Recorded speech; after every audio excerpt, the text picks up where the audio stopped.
Hello and welcome to Early Childhood Ireland's podcast. Our podcast features interviews and discussions on all issues relating to quality early learning and care, with a range of speakers who are leaders in the areas that matter to Early Childhood Ireland members. I'm Maura Corbett and I work with Early Childhood Ireland, and you're most welcome to this new series where we take a deep dive into the area of equality, diversity and inclusion. I'm delighted that my first guest for this series is Dr. Colette Murray.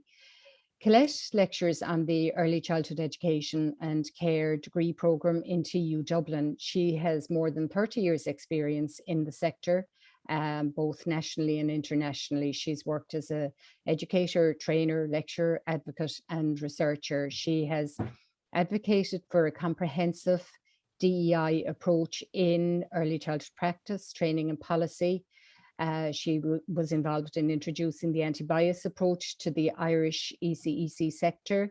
She coordinated the National Preschool Education Initiative for Children from Minority Groups, and she's interested in transformative and emancipatory practice in education and care. She has also written and published primarily on social justice, diversity, equality, and traveller issues. So, Colette, thanks a million for joining us. I'm looking forward to our conversation today. Thank you, Maura, and thank you very much for the invitation. So, Colette, that's quite a CV that I raced through there. Do you mind taking us through how you became interested in this work?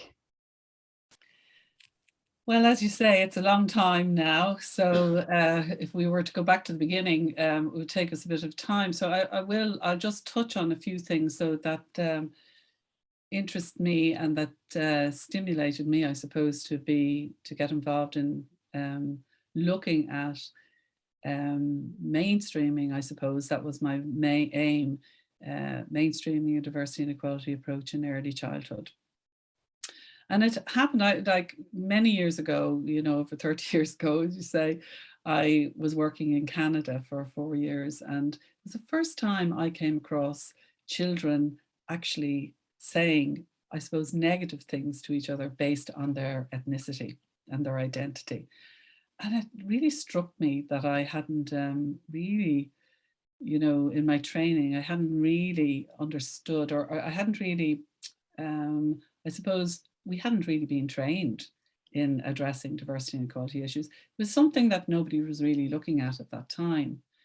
And then when I came back to Ireland, I began working with Bernardos, and I was working with travellers on a halting site.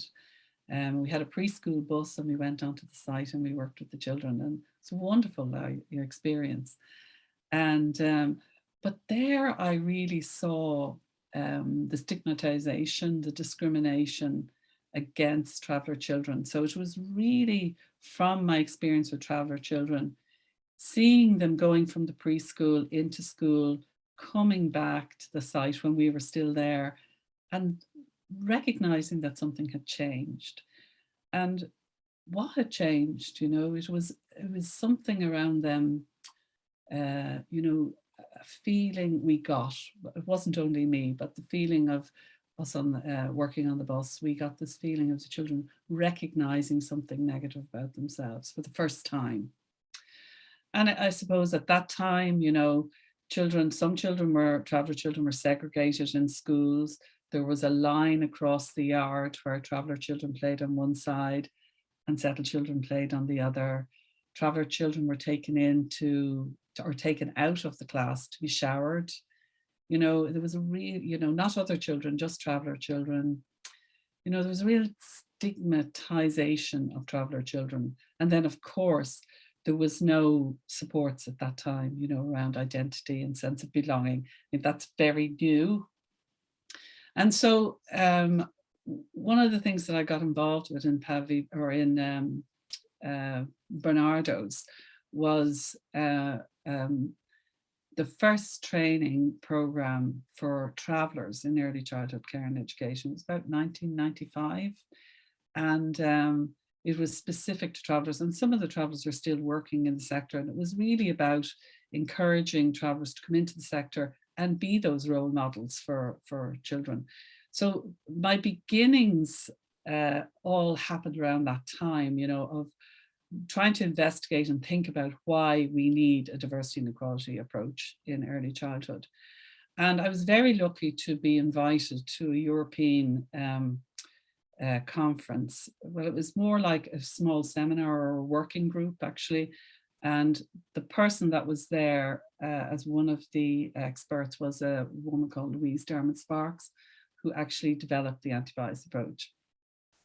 And it was interesting because when I met her, you know, it was really a light bulb moment for me, because it was like, this is what I've been looking for.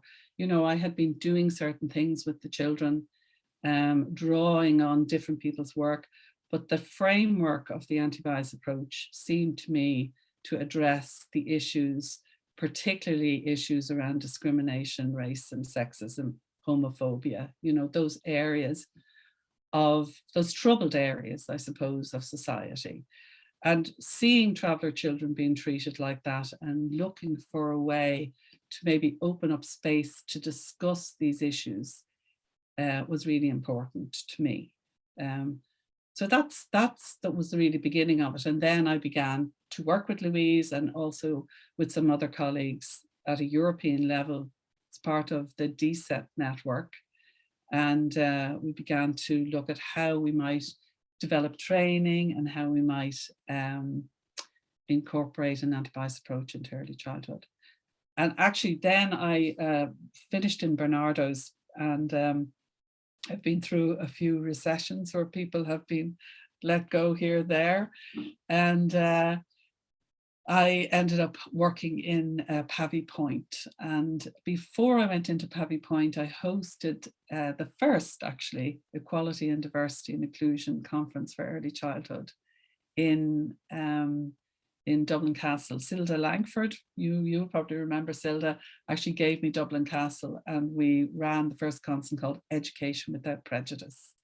And that kick-started getting some funding to actually begin to develop the work. And since then, I have been, you know, continually working around that area. Coming up more up to date then, Colette, some time ago, I think I think it's about 18 months ago, you wrote a blog for Scéalta, our Early Childhood Ireland blog, and you called it "Being Nice Isn't Enough.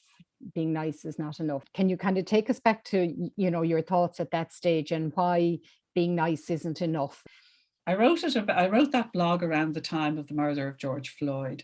And I suppose it was in relation to what I wanted to draw attention to is the fact that a lot of us in our lives, well, all of us in our lives will say that we're not racist, or we're not sexist, or we're not ableist, you know.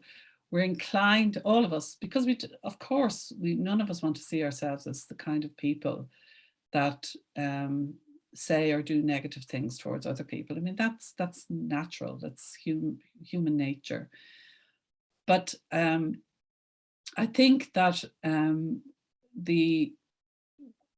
at the same time, there is a gap between saying we're not racist and actually actively doing something.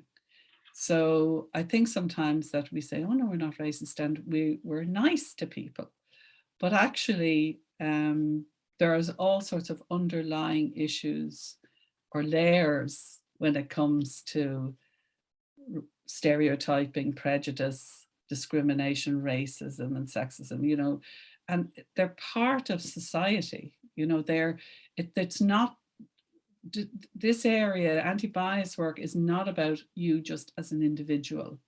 It's actually about the systems and the structures in society. Because we learn prejudice as children. When we're born, we're born really as blank slates, you know, in a sense, you know, we're born, we don't know anything about difference, and we don't know anything about prejudice. But we learn. I remember hearing an interview with David Irvine from the North. I think he has died since, but a line he said in that interview always struck me. He said, hatred is a taught process, not a thought process. And it Yeah. has really stayed with me. It's saying that, which is exactly what you're saying. Yes, yes, it is a taught process. Yeah, but the thing is that it's taught, but it's also it's actively taught actually in some situations, but it's also um, part of it's a bit like fog, you know. It's there in our systems, it's there in the ether, and we pick it up. So the children pick it up in the media, they pick it up in the images that are there. They pick it, you pick it up in who's represented and who's not represented. So children, you pick it, you learn it, even like by osmosis nearly. But it is also taught, because people's attitudes and values come out. And through the socialization process, children are learning the attitudes and values of people all around them and of the society. There's just a point there that sometimes people say, well, it's all from the parents, but it's actually not, because it's part of the whole system that is operating in society. And that's why it's really important to address it. The other important point, I think, in terms of addressing it is that we as adults, we don't always think about our values and our attitudes, or whether we're prejudiced or not. We don't think about it. It's not kind of thing you think about. And what I like about the anti-bias approach is that it asks us to actually do the thinking about these issues before we address them with children. As one of the things that I've observed over the years is that all sorts of things happen in a preschool or in an early childhood setting, and people don't notice that it's happening.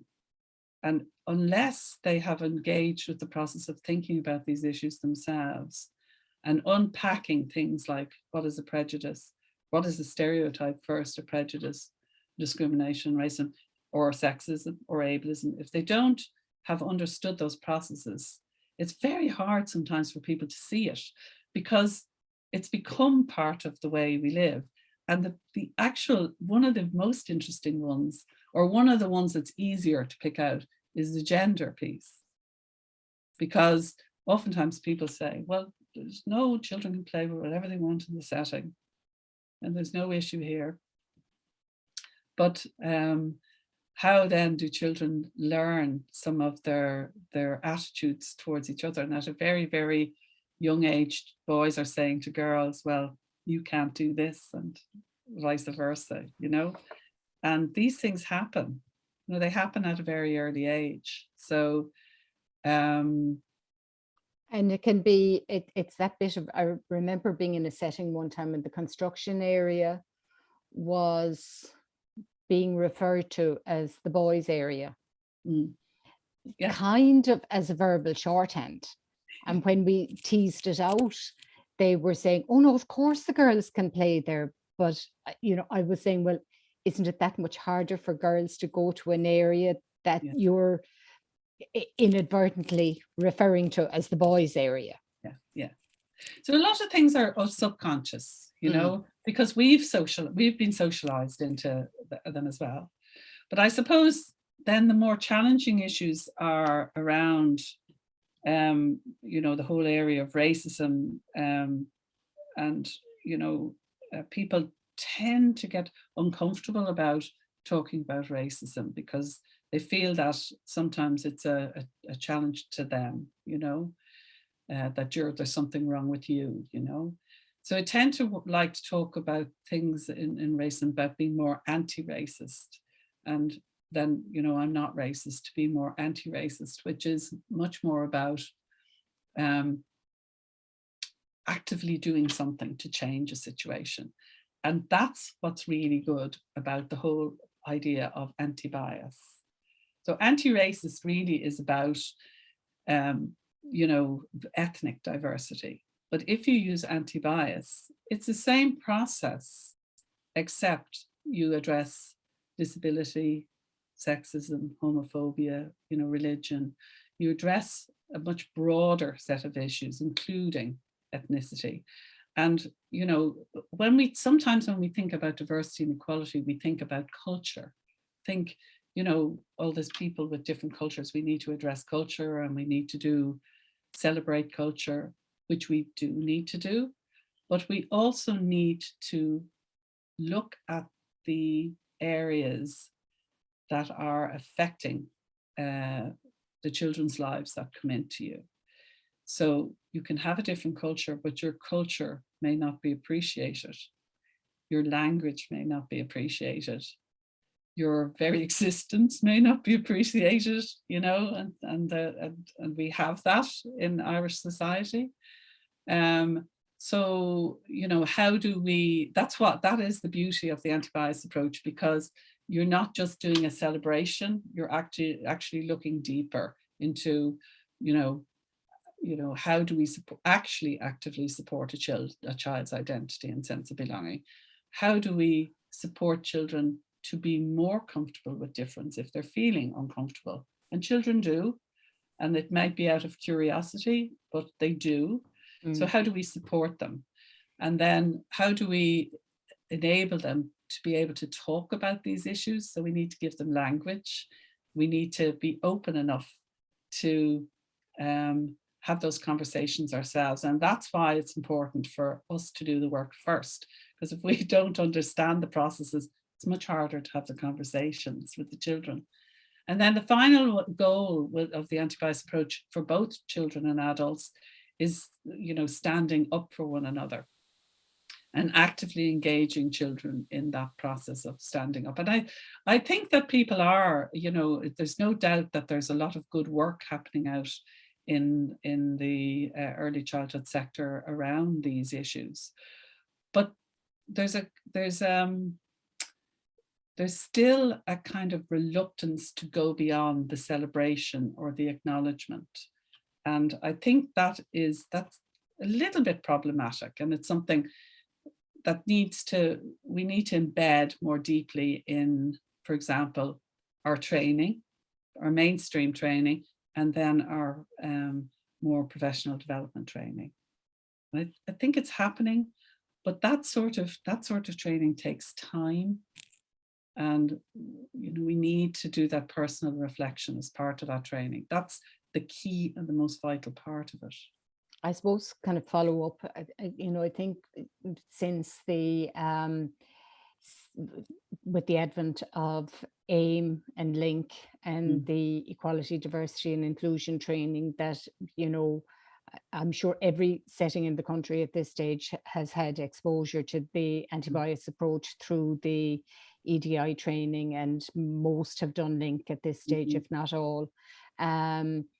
But I think it's probably what's good about the LINK ongoing program is that it's giving people the opportunity to come back to it and share experiences and keep it fresh in their minds. And yeah, I mean, I think it's important to move past the, I suppose, homogenization of a culture, that because somebody is from a particular place, they must celebrate, this, that.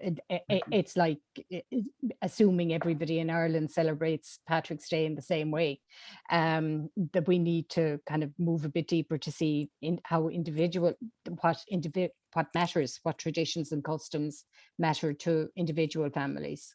Yes, and that's one aspect of it. That's very much part of the sort of celebratory part of it, and the identity and belonging. And we need actually to talk to parents. That's the first step, because as a practitioner anyway, or as an educator, I should say, you can't know everybody's culture and background. In fact, it's impossible to know people's culture. You can know aspects, you can know there's those sort of tangible bits like festivals and stuff like that. You can know a bit about them, but actually if we talk about culture and celebrating culture, the only people who know their own culture is the individuals themselves, because culture is really about the values and attitudes and the values that they grew up with, and the practices that they grew up with, that they were socialized into. For example, if a traveller child was born and, then began to live in the settled community for, from the time that they were one, they'd grow up with the values of the settled community, not the values of the traveller community, and vice versa. So those, and asking people to explain their culture is also problematic, because we don't talk about that. So how do you explain your Irish culture? If I ask the students, they'll say Paddy's Day, Guinness, brown bread, those sort of things. So they're the very tangible things of culture. They're not actually the underlying elements of culture that we live out of every day, and that can be to do with our religion or our language, or where we were brought up, what area we were brought up. And all of those things, they come with us all the time. And they come with us into our practice as well. So as adults, we bring them in to our practice. And all the attitudes and things and values that we've learned ourselves, they come with us. Now, obviously, over years, those things are modified or they're changed because we have different experiences. But overall, we tend to bring who we are into the environment with us. And that's why, again, I'll go back to this point in the anti-bias approach, where it's so important for the adults to do that unpacking in order for them to be able to sort of question their own values and attitudes and say, oh yeah, actually, I wonder, could I do this differently? I wonder, could I understand this differently? Could I understand this child's background differently? Maybe I need to look at things slightly differently. Maybe I need to talk to somebody. Maybe I need to explore who I am myself. Maybe I need to talk with the others, staff members, and see where we're all coming from a particular point of view. Now, when I say that, I'm also so conscious that as saying to people, well, maybe we all should talk together about these things, that people are so overwhelmed with what they have to do at the moment that it's very challenging for people to do that. And so with due respect, and that's why I would say the training is so important, and having that space to talk with people about these issues. And they are and can be uncomfortable issues, and that's okay. But I think what we're trying to do with anti-bias is ask people to think about the broader society and what we want for society. We don't want people to feel excluded in our society, and as an individual, we can say, well, we're not excluding people, but the systems in our society can include this, not include people. Even if you think about language that's in documents, who's in it and who's not in it, like in policy documents, who's named, who's not named, all that matters,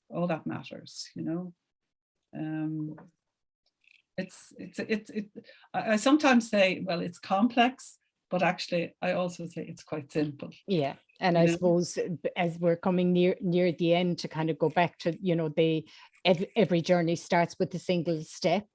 And, we have the equality and diversity guidelines and charter. And, you absolutely pointed out how busy and stressful early learning and care settings are at the moment. Have you, kind of 3 easy ways that people can, or, kind of start point ways that people can have a relook at the charter and guidelines? And, as we're in the midpoint of an academic year, starting a new calendar year, to maybe reacquaint, refresh what's in the guidelines, to maybe get started on that road of re-reflection and, maybe even one simple change.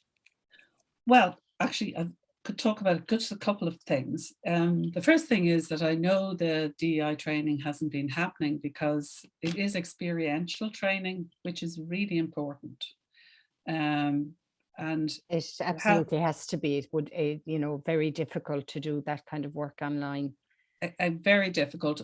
although the department actually in the workforce development plan that has just been published, they are looking at reviewing it and putting it online. And I would actually question that and say, this is experiential training and it really needs, and maybe there's a case for doing some blended learning, but definitely I think it's really important, because when you're dealing with some complex issues, but you're also, when you're dealing with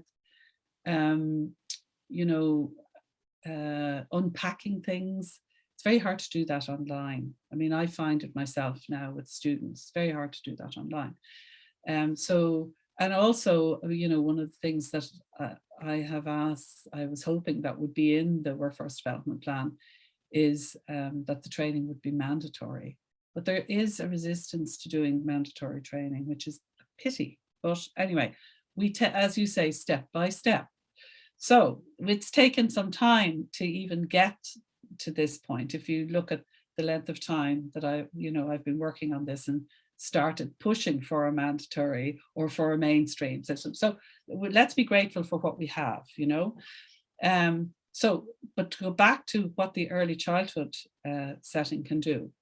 Well, the first thing is that I think that, if you haven't done the diversity and equality training, and it will be starting again, probably in June or September, go. And what I would also say is all of the staff go, so that then you can work to embed anti-bias into your practice. Because if one person is doing it and the other person doesn't know what they're doing, then it doesn't really work. So, or it only works a bit.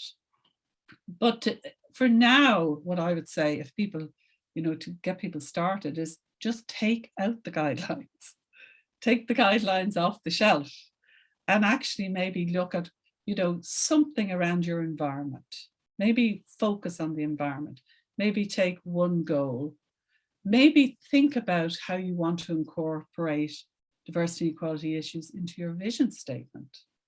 So you could look at your vision, you could look at your environment, or you could look at some of the issues in, the areas in the back of the guidelines, which address things like second language acquisition or traveller issues, in terms of embracing those children in the environment. So I suppose to do that, you have to have someone in the setting who is saying, right, we need to look at the diversity equality guidelines. Let's take them out. Let's take, as you said, step one. Maybe we'll all read the first chapter. I don't know, but begin a process of saying, let's take them out and let's start looking at them. Because it's one thing to say, I'm operating from an anti-bias approach in the setting, but it's an absolutely other thing to actually actively implement it, and that it's visible when you're in the environment. So there's different people are at different stages in the journey, and it takes time, and that's okay. But start, and start by taking the guidelines off the shelf. Yeah. Okay. Great. And I suppose all these things, they can be cyclical. You kind of think you're getting somewhere, and then you have an experience or something happens, and you kind of have to go back and think again. So, Colette, thanks a million. That was great. An awful lot to think about and reflect on in that. And thank you for listening to this episode of Early Childhood Ireland's podcast. If you enjoyed this episode, please share the word, and I look forward to your company next time.